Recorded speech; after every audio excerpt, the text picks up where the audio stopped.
Headlines प्रायोजक राम बंधू चिवडा मसाला आणि चकली मसाला।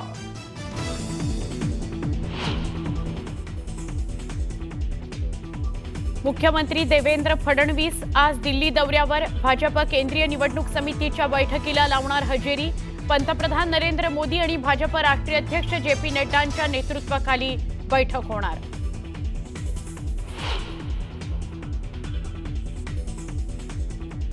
महायुती म्हणून नको तर भाजप म्हणूनच निवडणुकीच्या मैदानात उतरू द्या। भाजप कार्यकर्त्यांची मुख्यमंत्र्यांकडे मागणी। तर अंतिम निर्णय जिल्हा पातळीवर घेणार, मुख्यमंत्र्यांची माहिती।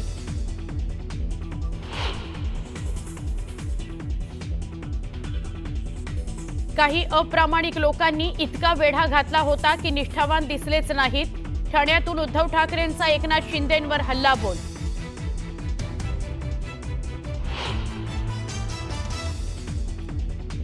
कर्जत जामखेड मतदारसंघात प्रचार सभेत सचिन घायवळही होता। रोहित पवारांचे आरोप।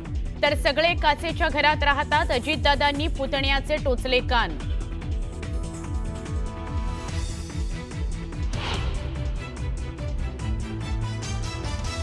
पासपोर्ट देण्याकरता ज्यांनी त्या ठिकाणी दबाव टाकून अशा प्रकारचा पूर्णपणे चुकीचा अहवाल त्या ठिकाणी सादर केला, त्यांची चौकशी केली जाईल। रोहित पवारांच्या आरोपांनंतर मुख्यमंत्र्यांचा सूचक इशारा।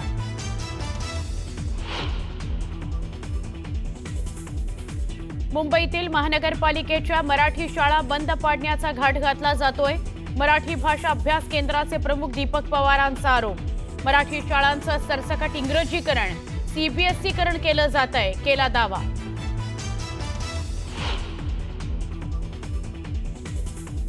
पाकिस्तान आणि अफगाणिस्तानच्या सैनिकांमध्ये चकमक। तालिबानी सैनिकांच्या हल्ल्यात पाकचे 12 जवान ठार। पाकच्या 2 चौक्यांवर अफगाणिस्तानचा कब्जा।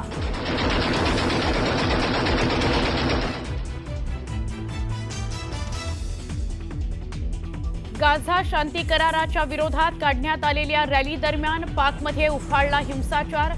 पोलिसांच्या गोळीबारात 11 आंदोलकांचा मृत्यू। इस्लामाबाद रावळपिंडीमध्ये इंटरनेट सेवा बंद।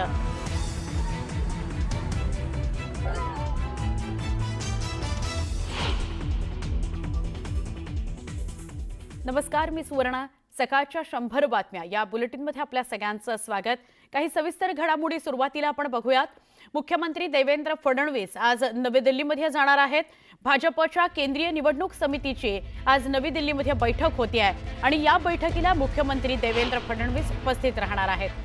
पंतप्रधान नरेंद्र मोदी आणि भाजपचे राष्ट्रीय अध्यक्ष जे.पी. नड्डा यांच्या नेतृत्वाखाली आज ही बैठक होते आहे। बिहार निवडणुकीच्या पार्श्वभूमीवर या बैठकीला महत्त्व आहे। बिहारमधील जागा वाटप आणि उमेदवार यादीवर शिक्कामोर्तब होण्याची शक्यता व्यक्त होते आहे।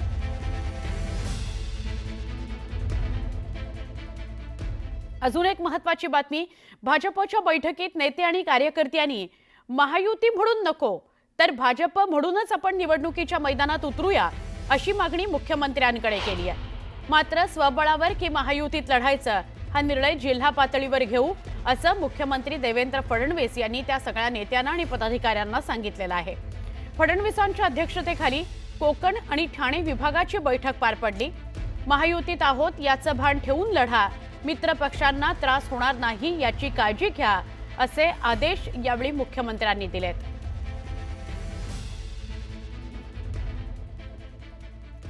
उपमुख्यमंत्री एकनाथ शिंदेंकडून प्रभागनिहाय आढावा घेण्यात आला। यावेळी शिंदेंनी पदाधिकाऱ्यांना काही सूचना केलेल्या आहेत।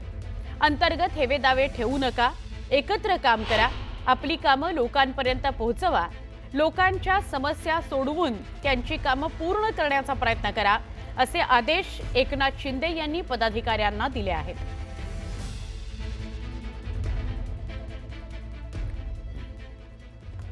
आता आपण सकाळच्या 100 बातम्यांकडे वळूया। भिडे गुरुजींनी मुख्यमंत्री देवेंद्र फडणवीस यांची भेट घेतली। बंद दाराआड दोघांमध्ये चर्चा झाली। एका कार्यक्रमाचं निमंत्रण देण्याकरता भिडे गुरुजींनी भेट घेतल्याचं मुख्यमंत्री फडणवीस म्हणाले। पालकमंत्री आशिष शेलार यांच्या जनता दरबारात गोंधळ झाला. तक्रार मांडण्याकरता जाऊ न दिल्यानं नागरिक आक्रमक झाले. अंधेरी पूर्वमधील बीएमसी कार्यालयामध्ये आशिष शेलारांचा जनता दरबार भरला होता. लक्ष्मण हाकेंच्या टीकेला राधाकृष्ण विखे पाटील यांनी उत्तर दिलं. हाकेंच्या टीकेला उत्तर देण्याची गरज वाटत नाही. समाज बांधवांनी विचार केला पाहिजे की असं वक्तव्य करणारं नेतृत्व आपल्याला पाहिजे का? कोणतीही आंदोलनं करताना मागण्यांची भूमिका मांडणं गरजेचं आहे. आमदार विलास भुमरेंनी मतचोरी केल्याचा आरोप हर्षवर्धन सपकाळ यांनी केलाय. उल्हासनगरच्या एका कार्यक्रमामधून त्यांनी हा हल्लाबोल केला. काम करत राहिल्यामुळेच मी मोठा झालो. तुम्ही काम करत जा, लोक तुम्हाला मोठं करतील. अशा शब्दात सुशील कुमार शिंदेंनी कार्यकर्त्यांना काम करत रहा असा सल्ला दिला.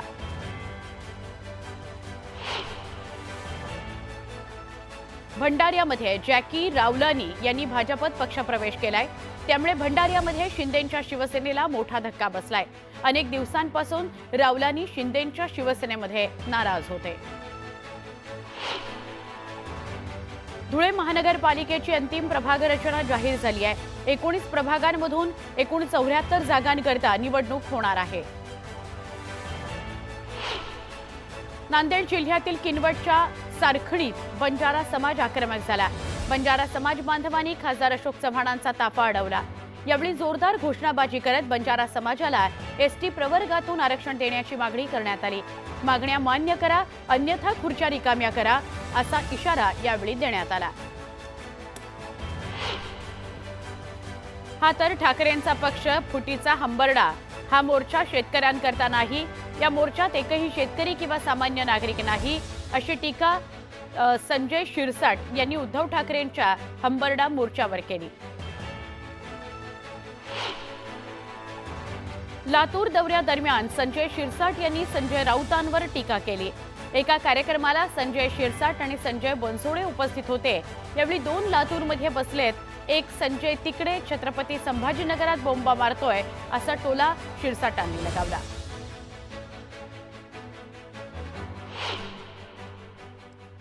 एक सविस्तर बातमी.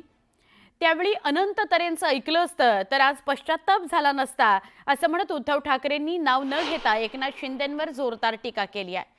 ठाण्यात अनंत तरे यांच्या अनंत आकाश या पुस्तकाचा प्रकाशन सोहळा पार पडला. यावेळी बोलताना उद्धव ठाकरेंनी एकनाथ शिंदेंवर हल्लाबोल केला.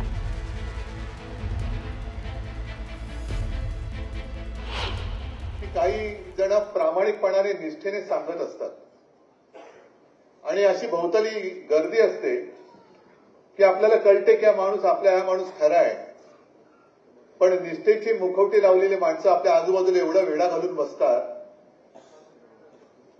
की नाही म्हटलं तरी थोडंसं नकळत दुर्लक्ष होतं. आणि आता मला एक नाही म्हटलं तरी पश्चाताप होतोय की तेव्हा जर का अनंत तर यांचं ऐकलं असतं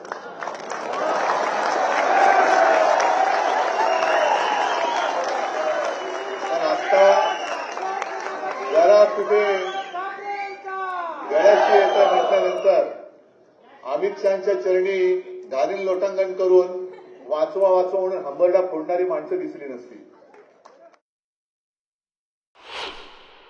तर या भ्रष्टाचाराविरुद्ध येत्या सोमवारी आपण मोर्चा काढतोय आणि या मोर्चामध्ये मला अभिमान आहे की आपल्यासोबत इतर पक्ष सुद्धा आहे आणि विशेषतः मनसे सुद्धा आहे. कारण शेवटी आपल्या मुलावरती कोण येत असेल आपण भांडत राहायचं. मग शत्रू हवेत कशाला? आपणच जर का आपले शत्रू होणार असू तर शत्रू आपल्याला बाहेरचे कशाला पाहिजे? घरातले शत्रू आहेत ना. त्याच्यामुळे आता हे घरातलं शत्रुत्व सगळं बंद करा. शेतात जायला हेलिकॉप्टर काय शेतकरी पंचतारांकित शेती हेलिकॉप्टरनी शेतात जातो. मग इकडे जरा काही मनासारखं नाही झालं का तिकडे जाऊन हेलिकॉप्टरने जातो पण भाजी कापतो का रेडा कापतो माहिती नाही.